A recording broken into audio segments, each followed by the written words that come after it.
लक्ष्मणगढ़ अलवर राजस्थान में बहुजन समाज के लोग वो इकट्ठा है। दूसरा, मैं एक पार्टी का कुछ कार्यकर्ता हूँ, लेकिन वहाँ कार्यकर्ता की जगह अलग है, हैसियत की जगह। क्योंकि कई बार हम होते हैं तो हमारे घर में हमारी पिता के सामने अलग ड्यूटी होती है, ससुराल में जाते हैं तो अलग ड्यूटी होती है। यहाँ आपके बीच में, यहाँ हमारे समाज के बीच में हूँ, तो यहाँ मुझे सबसे ज्यादा अपनापन लगता है। यहाँ मैं आपके बीच हूँ। आपका ज्यादा बात ना करते एक ही बात कहूंगा कि सबसे पहले महात्मा बुद्ध और बौद्ध धर्म, एक्चुअल में जब मैं पढ़ाता हूँ एंशिएंट इंडियन हिस्ट्री पढ़ाता हूँ दिल्ली विश्वविद्यालय में, तो कई बार रिलीजन और रिलीजियस आइडियोलॉजी पढ़ाने का मौका मिलता है। सबसे पहले मैं आपसे सभी प्रबुद्ध जनों से एक अपील करना चाहूंगा कि आप कुछ कारणों की तलाश करें कि आज बौद्ध धर्म पूरे विश्व में 8% है, पूरे विश्व में 7 से 8% है, और भारत में 1% से भी कम है, जो कि यहाँ महात्मा बुद्ध की कर्म भूमि रहा है। यहाँ महात्मा बुद्ध सबसे ज्यादा विचरण किए, और उनके जैसी प्रतिभा कंटेम्पररी वर्ल्ड में कोई नहीं था। पूरे विश्व में अगर आप बात करें तो कन्फ्यूशियस था चीन में, जरथुस्त्र था उधर आपके पर्शिया में, और बहुत सारे वैश्विक आंदोलन उस समय चल रहे थे, लेकिन महात्मा बुद्ध जैसा इंटेलिजेंट पर्सन पूरे विश्व में नहीं था। उनको नमन करता हूं। मैं चाहता हूं दिल से कि हमारे पूरे भारत में निश्चित रूप से उनका धर्म फले फूले और हम उनके आदर्शों पे चले। हमने सबसे बड़ी गलती क्या की, जो व्यक्ति कहता है कि नहीं, उन्होंने जो वैदिक परंपरा चली आ रही थी उत्तर वैदिक काल में, उसमें बहुत सारी त्रुटियां आ गई थी, उनका विरोध किया। और हमने महात्मा बुद्ध को उनके महापरिनिर्वाण के बाद उन्हीं कृतियों को खुद शुरू कर दिया। जो बौद्ध धर्म के लोग थे, जो उनके अनुयायी थे, उन्होंने उन्हीं कृतियों को शुरू कर दिया, और एक बहुत बड़ा कारण रहा कि वो धर्म निश्चित रूप से भारत में बड़ा नुकसान हुआ। लेकिन कंबोडिया, दक्षिण पूर्व एशिया, चीन, मलेशिया, अब तो बहुत सारे देशों में ये धर्म फल रहा है, फूल रहा है। उनको नमन करता हूँ। एक दूसरे महान पुरुष की चर्चा करूंगा, जो जिनकी वजह से आप सब यहाँ सामने बैठे हो, सब सम्मानता का दर्जा है, सब एक उस किताब के नीचे हम लोग उसका पालन करते हैं, जो कि आज हमारे भारत में सबसे सम्मानीय है। चाहे वो गीता हो, कुरान हो, महाभारत हो, सबसे श्रेष्ठ हमारे लिए कोई है तो संविधान है। उसी का हमें पठन मनन करना है, पालन करना है। मैं कहता हूं कि मैं किसी धर्म चक्र को नहीं मानता। कई बार भारतीय इतिहास में जो धर्म चक्र की गणना मिलती है, तो मैं तो कहता हूं बच्चों को और आपको भी कि आज जितना श्रेष्ठ हम लोग हैं, जितना सम्मान आज महिलाओं का है, जितना सम्मान हमारे पिछड़ों दलितों का है, प्राचीन भारत में उठा के देख लीजिए, 1947 से पहले कभी इस तरह का सम्मान उनको नहीं दिया गया था। तो अगर कोई स्वर्ण काल या सबसे अच्छा काल है तो हमारे लिए संविधान लागू होने के बाद का काल है, या 600 शताब्दी ईसा पूर्व जब महात्मा बुद्ध थे, वो काल भी हमारे लिए बहुत अच्छा काल था। उन्होंने पूरे उस समय के सबसे बड़े बड़े दिग्गजों को हिला दिया था। उस समय के राजाओं को देखिए आप, चाहे वो बिंबिसार हो, चाहे वो आपके दूसरे शासक हो, सब निश्चित रूप से महात्मा बुद्ध से दोस्ती करना चाहते थे, दोस्ती करने की उन्होंने। इसी तरह के हमारे मैं चाहूंगा कि बाबा साहब अम्बेडकर, जो कि विश्व में ज्ञान के प्रतीक माने जाते हैं, आप देखेंगे कि विश्व के बड़े बड़े विश्वविद्यालय जहां लोग कहीं दूसरे भारतीय नेताओं को जानते तक नहीं, महात्मा बुद्ध की और हमारे भीमराव अम्बेडकर की प्रतिमाएं आपको मिलेंगी। ये हमारे लिए बड़ी सम्मान की बात है। विश्व में नॉलेज ऑफ सिंबल के नाम से जाने जाते हैं। सबसे ज्यादा अगर कहीं कोई शिक्षित और बुद्धिमान व्यक्ति थे, मतलब यू नो कि हमारे पूरे के पूरे आंदोलन के दौरान, तो मैं एक साथ ही कहना चाहूंगा कि अगर महात्मा गांधी को भी कोई व्यक्ति लगता था कि हाँ ये व्यक्ति मेरे से आगे है और कम से कम बुद्धिमत्ता में तो बहुत ही आगे है, तो वो एकमात्र हमारे बाबा साहब थे। हम ऐसे बाबा साहब के आदर्शों पर चलें, उनका मनन करें, पठन करें और हमारी आने वाली पीढ़ी को शिक्षा दें। मैं सबसे कहना चाहूंगा कि बहुत सारी बातें हैं कहने को, सुनने को, लेकिन आप उनके आदर्शों को माने। संविधान की किताब बंटवाएं, छोटी छोटी किताब अपने छपवा लें किसी तरह से, और उनको अपने बच्चों को पढ़ाएं। घर में चाहे दूसरी कोई किताब हो ना हो, लेकिन संविधान की किताब जरूर होनी चाहिए। ये मिशन आपने शुरू किया है, मैं चाहूंगा कि अभी हर साल आप इसको करें। किसी भी तरह की आर्थिक रुकावट आपके बीच में नहीं आने दी जाएगी, ये मेरा वादा है। इस बार तो मैंने ऐसी सूचना मिली आपसे और मैं चला आया हूँ, ठीक है। और हर संभव सहयोग का अनुमान ढंग से रहेगा, हर साल आप करें। निश्चित रूप से चाहे कोई भी व्यक्ति आपके खिलाफ होते जाएंगे, लेकिन डॉक्टर भरत जी जैसे लोगों को आप सपोर्ट करें। और उनसे भी कहा है कि आपका ट्रांसफर वगैरह बहुत सारे लोग नहीं रोक पाएंगे, चाहे कोई बड़े से बड़े नेता हो तो भी कई बार नहीं रोक पाएंगे, क्योंकि जब एक धारा एक खिलाफ आपके काम करेगी नहीं रोक पाएंगे। उससे आपको डरना नहीं है, घबराना नहीं है। जब ओकड़ी में सिर दे दिया तो फिर चोटन से कहीं डर पर आदमी। सच बात कहनी है तो भाई ये तो आपको सहन करना पड़ेगा, लेकिन आप जैसे लोगों की वजह से ही समाज जिंदा है, वो कहना चाहिए। और मैं चाहे हो सकता है आपके विचारों से सहमत हो ना हो, लेकिन विचार प्रकट करने के आपके अधिकारों की निश्चित रूप से रक्षा करता हूँ, सम्मान करता हूँ और मरते दम तक उनका साथ देने का प्रयास मन से करता हूँ, ऐसा मेरा विश्वास है।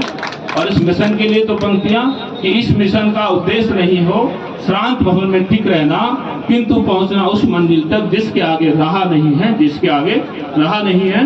दूसरा एक अंतिम शब्द कि एक मैंने आपके मतलब जो विशेष रूप से अनाथ है, गरीब बच्चे, उसके लिए ड्रीम द टारगेट इंस्टीट्यूट में डाला। अगर कोई बच्चा किसी कारणों से, आर्थिक कारणों से नहीं पढ़ रहा हो, कोई कारण से रुकावट हो, तो निश्चित रूप से संपर्क करें। मैं विश्वास दिलाता हूं कि उसको बेहतर शिक्षा के साथ पैसे के अभाव में उसको वापस नहीं भेजा जाएगा, ये आपसे वादा है। बच्चा संपर्क करें, उसको पूरा समर्थन मैं दूंगा, हर तरह का समर्थन दूंगा। और अब्दुल कलाम की एक दो पंक्तियों के साथ कि हे भारतीय युवक, ज्ञानी विज्ञानी, संकीर्ण तुच्छ लक्ष्य की लालसा पाप है, संकीर्ण तुच्छ लक्ष्य की लालसा पाप है, मेरे सपने बड़े, मैं मेहनत करूंगा जिससे मेरा देश महान हो, धनवान हो, गुणवान हो। जय हिंद, जय भारत, जय भीम, जय जय।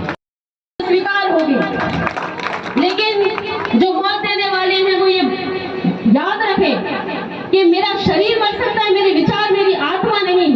जो मैं आप सबके कह रही हूँ, आज हम 50 हैं, 100 हैं, 150 हैं, 200 हैं, लेकिन जैसे ये जुड़ते जाएंगे किसी दिन लाखों होंगे, करोड़ों होंगे। अभी मैं अलवर में बोल रही हूँ, फिर हम पूरे विश्व में बोलेंगे। अम्बेडकर एक था, लेकिन आज कितने अम्बेडकर हैं? लेकिन बात यह है कि जो हमारा कर्म है उसे हम दिल और दिमाग में सोच के चलें, सिर्फ जबान तक ही नहीं रह जाएं। यदि हम अम्बेडकरवादी हैं तो हमारे दिल में भी रहे। तो मैं ये कहूंगी कि जो भी हमारे ST SC और OBC के विधायक हैं, चाहे सरपंच हैं, चाहे मंत्री हैं, जो जिस पद पर है, उनसे निवेदन तो मैं अब नहीं करूंगी, क्योंकि निवेदन तो बहुत कर लिया। अब तो मैं सीधे उनको चाहे चेतावनी समझ ले कि अब वो जो आस्तीन के सांप वाली भूमिका निभा रहे हैं ना, उस भूमिका को छोड़ दें, क्योंकि वो हमारी सेवा, हमने उनको चुन के भेजा और हमारे हक और अधिकारों को लड़ने के लिए भेजा हमने सरकार में। लेकिन वो क्या कर रहे हैं? अपनी 7 पुस्तों की पीढ़ियों का इंतजाम कर रहे हैं, धन कमा रहे हैं, कुर्सियों से चिपके हुए हैं, कुर्सियों से चिपके हुए हैं, वो छोड़ना ही नहीं चाहते। उनको डर है कि यदि वो खुलकर हमारा साथ देंगे, इन हम बहुजनों के अधिकारों के लिए लड़ेंगे, तो सत्ताएं उनको कुर्सी से विदा कर देगी, बैठा देगी। लेकिन हमने चुन के भेजा है उनको, उनका फर्ज बनता है कि भाई वो हमारी बातों को वहां तक पहुंचे, कहें उनसे, और जो भी नियम कानून हमारे खिलाफ जा रहे हैं उसको रोके, कम से कम ना विरोध प्रदर्शन करें। यदि हम उनको MLA बना सकते हैं, MP बना सकते हैं, तो दोबारा चुनाव आएंगे तब भी तो बना सकते हैं, तो फिर डर किस बात का है उनको? और फिर क्या जिंदगी भर कुर्सी से चिपके रहेंगे? सत्ताएं तो आती और जाती रहती हैं, राजा बनते हैं और बनते रहेंगे। परिवर्तन प्रगति का नियम है, बापों से लिखा के कोई नहीं आया, ये कहीं नहीं लिखा कि आप एक बार MLA बन गए तो आप हमेशा ही बनेंगे या अपनी अमरावती ले लेंगे। तो जो ये आप सीधे हाथ में देख रहे हो ना, इनको हम चूड़ियां कहते हैं, एक औरत का श्रृंगार होता है।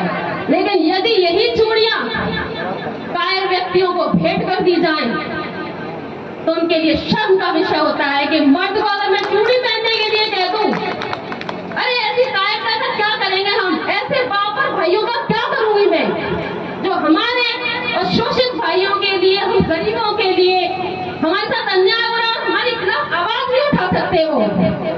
तो जितने भी MLA MPs हैं, मेरा संदेश उन तक पहुंच जाएगा, मुझे आवश्यकता नहीं है पहुंचाने की, कि जो आस्तीन के सांपों वाली भूमिका आप निभा रहे हैं, उस भूमिका को बंद कीजिए और खुल के आइए।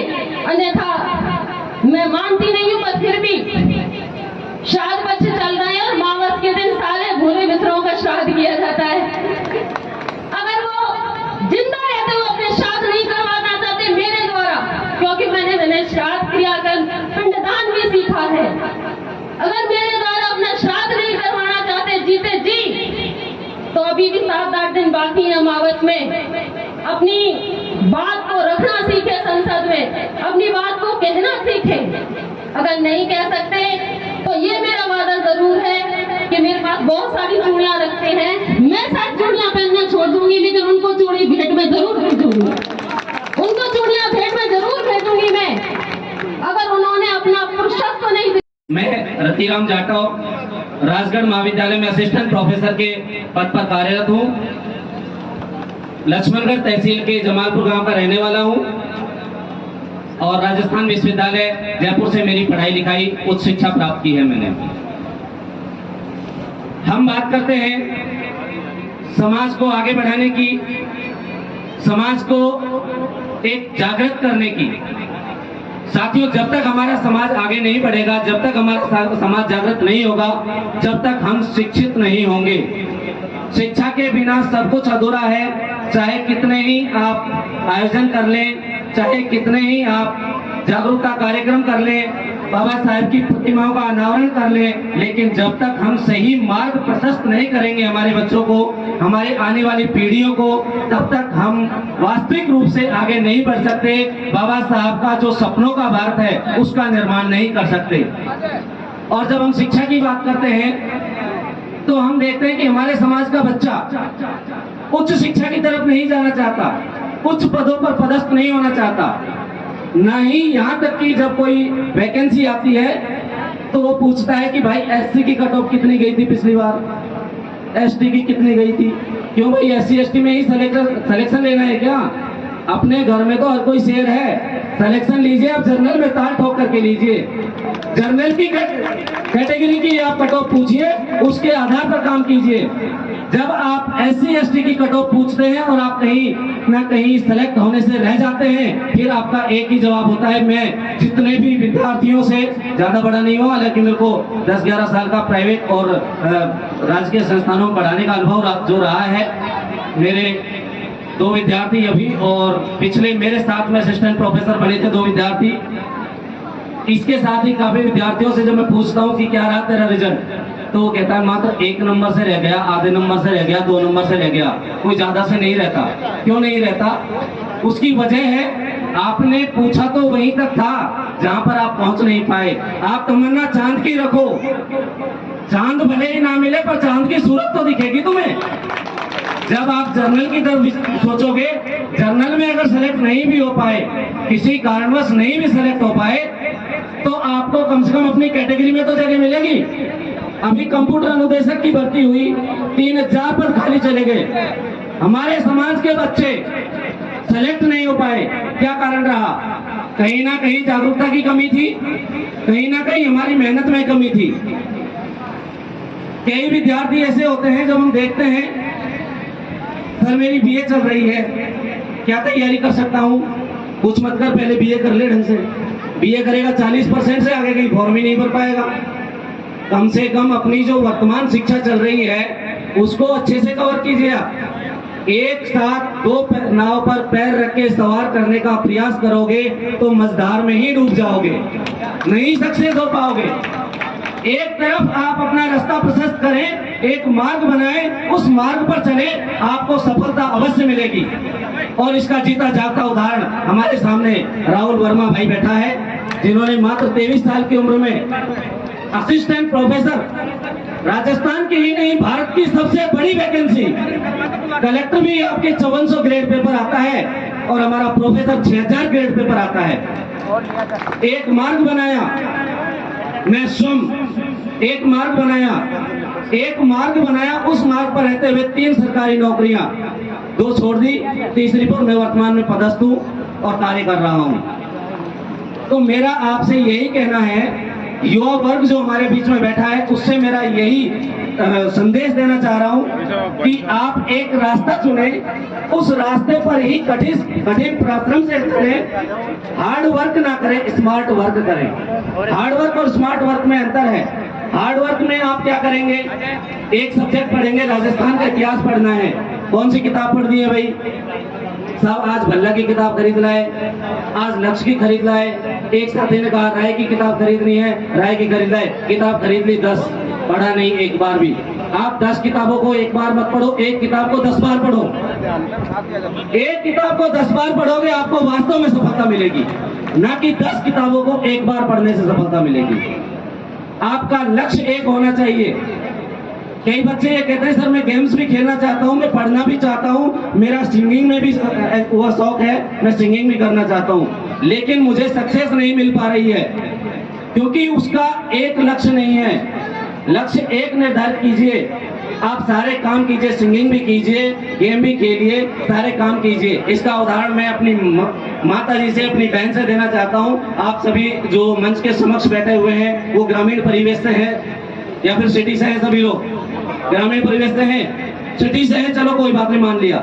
सिटी से भी है तो आपने मटकी डांस देखा है? मटकी डांस में एक महिला अपने ऊपर मटकियां रखती है, उसमें 7-8 मटकियां होती है, एक कलाकार होती है, उसमें पानी भी भरा हुआ होता है और गाने के बोल के साथ वो थिरकती भी है, डांस भी करती है, अटकेलियां भी करती है, लेकिन उसका मटका नहीं गिरता। क्यों?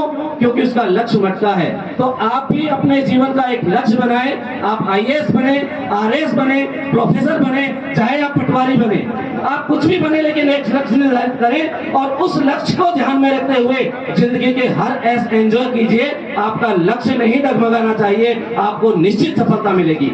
ये मैं आपको संदेश देना चाहता हूँ। और जो महानुभाव हमारे समक्ष विराजमान है उनसे मैं यही निवेदन करना चाहूंगा कि अपनी बहन बेटियों को, अपने बच्चों को मार्ग में बाधा ना बने, उनके सामने ये ना कहें कि ये तू ना कर पाएगा, आगे बढ़ाइए। समाज में कई ऐसे लोग भी बैठे हुए हैं जो आपको मदद भी करेंगे, कई संस्थाएं भी ऐसी बैठी है जो मदद करेंगी। आजकल सरकारें भी हमारे प्रति इतनी सजग हैं कि उन्होंने भी हमारे समाज के लिए बहुत कुछ किया है। मुख्यमंत्री अनुप्रीति कोचिंग योजना, उसमें आप राजस्थान की किसी भी कोचिंग में चले जाइए, सरकार आपका खर्चा वहन करेगी।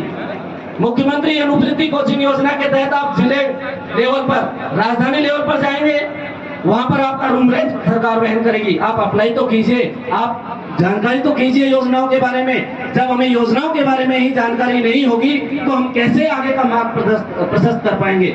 आप नीट की तैयारी करें, चाहे आप IAS की तैयारी करें, चाहे आप RAS की तैयारी करें, सामाजिक कल्याण एवं अधिकारिता विभाग, सामाजिक न्याय एवं अधिकारिता विभाग के द्वारा काफी सारी ऐसी योजनाएं चलाई गई है जो केवल और केवल SC ST समुदाय के लिए हैं। तो मैं आपसे यही निवेदन करना चाहूंगा और 3 पंक्तियां 4 पंक्तियां इन बच्चों के लिए कहूंगा जो अभी आने वाले हैं, तैयारी कर रहे हैं, कि जब तक ना हो सफल, नींद चैन को त्यागो तुम, संघर्षों का मैदान ना छोड़कर भागो तुम, क्योंकि कुछ किए बिना जय जयकार नहीं होती और कोशिश करने वालों की कभी हार नहीं होती। जय भीम, जय जोहार।